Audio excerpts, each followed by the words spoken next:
लोकसभा चुनाव का मतदान समाप्त होने के बाद तमाम एजेंसियों ने एग्जिट पोल जारी कर दिए हैं। हालांकि इन एग्जिट पोल को विपक्षी नेताओं ने नकार दिया है। कांग्रेस के प्रदेश अध्यक्ष नाना पटोले ने केंद्रीय गृह मंत्रालय पर 150 जिला कलेक्टरों को फोन कर धमकी देने का आरोप लगाया है। पटोले ने दावा किया कि महाराष्ट्र में 35 से 40 सीटों पर महाविकास आघाडी की जीत पक्की है।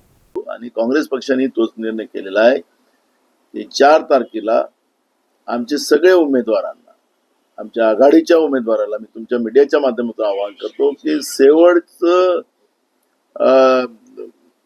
जे बायलेट आपलं जी ईव्हीएम मशीन आहे तिथपर्यंत उघडतपर्यंत आणि पूर्ण काउंटिंग केल्याशिवाय तिथून कोणी बाजूला व्हायचं नाही।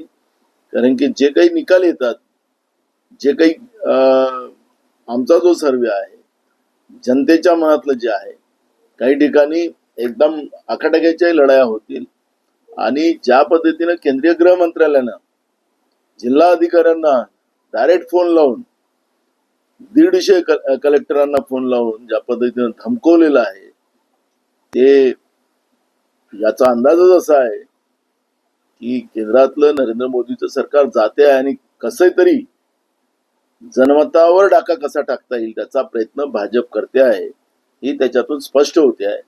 आणि म्हणून शेवटचं ईव्हीएम मशीन उघडतपर्यंत कोणी तिथून हलू नका आणि विजय हा इंडिया आघाडीचाच होणार, जनतेचा कोल हेच सांगताय।